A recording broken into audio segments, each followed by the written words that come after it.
bagong breeder po ano. Ariel mga lods.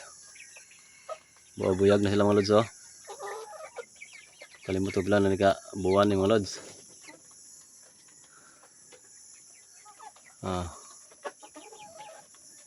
Rare o IZ X dumpo mga lods oh. Nabuaw oh. Pero ako nang buwago na sila pohon. Kaya kailangan yun eh.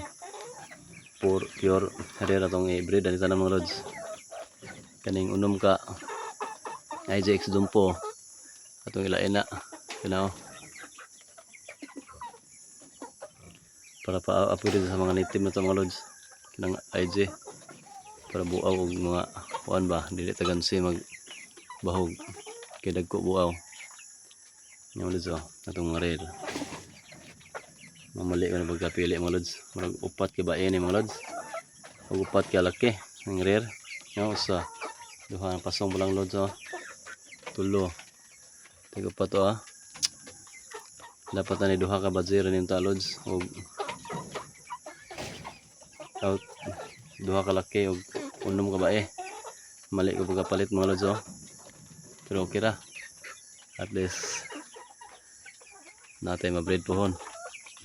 So itong pagsugod mga lods. Ano mga lods oh.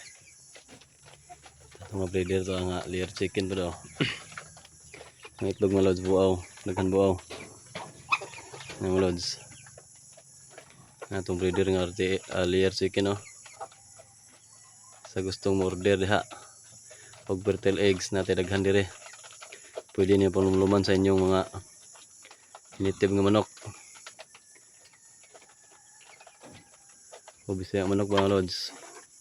Para makaliwat mo, para makapag-umpisa pud mo. Sa atong gilagmay nga layer chicken oh. Kaya ni demand kayo ni nga presyo mga lods. Kaya pupalit ako dito sa una 120 per piso ani. Week old 120. Ang laki ani, napalit ni 350.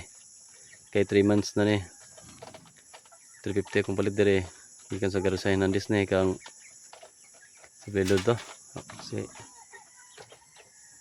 Jason to Jason. From Garza Hernandez na. Sa Facebook lang ako na kitaan mga lods. Kung gusto mo na dito, pwede mo kita sa marketplace. Mga lods oh. Itong mga layer chicken. Buaw-buyag.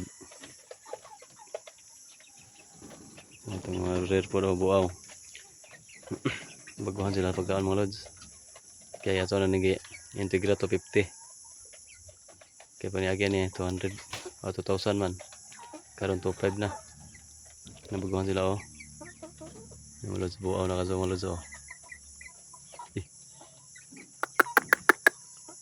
Yan oh.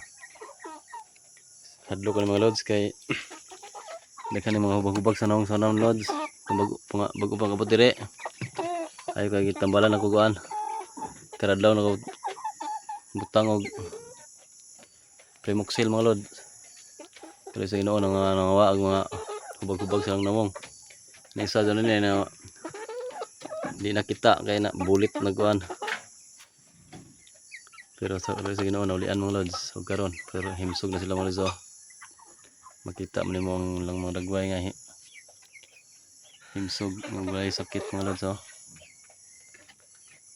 Hope nga magpadayon mga lods ng atong backyard farming para sa atong ugma mga lods.